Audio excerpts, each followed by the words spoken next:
Assalamualaikum warahmatullahi wabarakatuh. Alhamdulillah ini tahun kedua ya kita berkumpul di rumah Hababah Talha bin Muhammad Al-Hadar, dan ini acara kumpul-kumpul keluarga rutin dan plus requestnya ada tanya jawab seputar kesehatan. Ya, ini saya bersama mama saya, tante-tante semuanya di sini dan juga sanak family. Nah, kira-kira ada yang mau tanya nggak? Ini ada pertanyaan apa ini?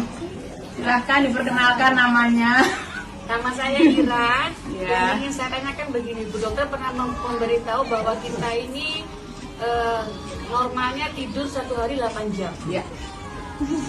Yang mau saya tanyakan, apa yang terjadi apabila kita kurang dari 8 jam tidurnya atau lebih dari 8 jam? Setelah itu 8 jam itu apakah pada waktu malam saja, apa ada pembagian pagi, siang atau dan malam? Ya, waktu yang lain. Ya, terima kasih Bu Dokter. Ya, ini pertanyaan terkait dengan tidur ya. Jadi tidur itu sangat penting ya, sahabat sekalian. Memang secara kesehatan pokoknya kita tidur itu minimal 6 sampai 8 jam. Jadi kenapa dalam 24 jam itu memang sekitar 8 jam itu kita harus beristirahat dengan tidur. Karena dengan tidur itu merupakan waktu bagi organ-organ tubuh kita itu untuk beristirahat ya. Beristirahat, dan saat beristirahat itu nanti ada sel-sel tubuh misalnya dia yang lagi sakit, yang lagi rusak itu untuk dibuang, dibersihkan, jadi supaya nanti diganti sel-sel yang baru. Nah, apa yang terjadi kalau kurang tidur? Berarti kalau kurang tidur pasti proses untuk memperbaiki sel tubuh itu jadi terganggu ya. Jadi mungkin kalau sekarang mungkin masih baru-baru nggak terasa, tapi nanti kalau udah tua-tua, udah berapa puluh tahun ya udah itu jadi mudah sakit, terus mungkin jadi nggak fit, jadi nggak fresh ya, penuaan dini dan sebagainya seperti itu kalau kurang. Nah, kalau kelebihan gimana? Nah, kelebihan juga sama. Jadi kalau kelebihan, apalagi kalau tidur terus gitu ya, itu juga nggak bagus karena kan tidak selalu organ kita itu dia beristirahat. Setelah beristirahat dia kan harus berproduksi lagi, bekerja lagi lah. Kalau dia nggak kerja, lama-lama ya juga hormon-hormonnya nggak kepake, enzimnya nggak kepake, juga nggak bagus. Nah, yang kedua tadi, apakah harus malam aja? Nah, idealnya memang malam hari itu lebih penting untuk kita beristirahat karena ada organ-organ penting di tubuh kita, jadi kayak hati ya, terus kemudian pankreas, ginjal, itu dia waktu detoksnya di malam hari, jadi organ-organ vital ya, jadi makanya malam hari harus tidur. Nah, apakah total itu harus bisa dicicil di siang hari, misalnya siang 2 jam, malam 4 jam atau 6 jam, ya bisa-bisa aja, tapi in total dia 8 jam itu minimal kita harus mengistirahatkan organ kita. Nah, kalau siang hari mungkin kita nggak bisa full ya, tapi ada yang namanya teknik namanya power nap.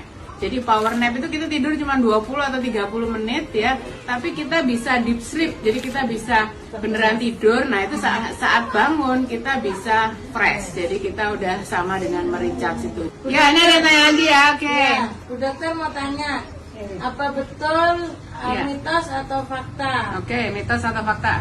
Mengenai seseorang yang sering begadang bisa mengidap penyakit diabetes, betul atau tidak, mitos atau fakta? Oke, ya itu pertanyaan penting lagi, masih nyangkut dengan tidur tadi ya.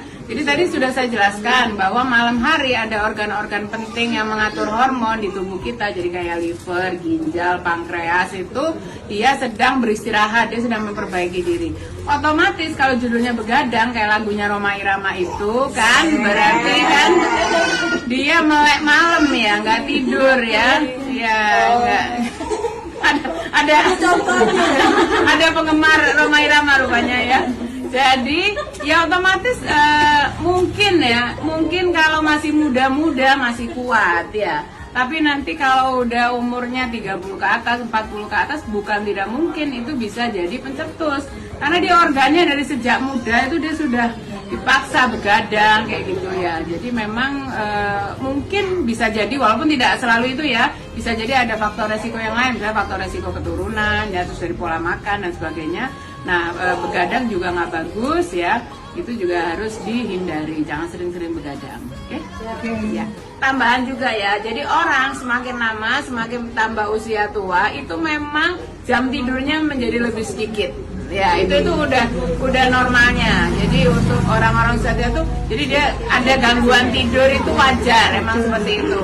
Tapi yang nggak wajar kalau seperti ibu ini yang tadi katanya beneran nggak tidur 24 jam itu nggak boleh. Berarti harus harus istirahat gitu. Kadang tertentu pasien-pasien yang beneran nggak tidur itu kalau misalnya ya ada penyakit metabolik, jadi bisa kadang kalau kayak pasienku gitu, terus dia kalau sulit tidur, gulanya tinggi, tensinya tinggi. Nah pada kasus tertentu pasti aku kadang kasih obat untuk supaya bisa istirahat, jadi supaya bisa terkontrol kayak gitu ya.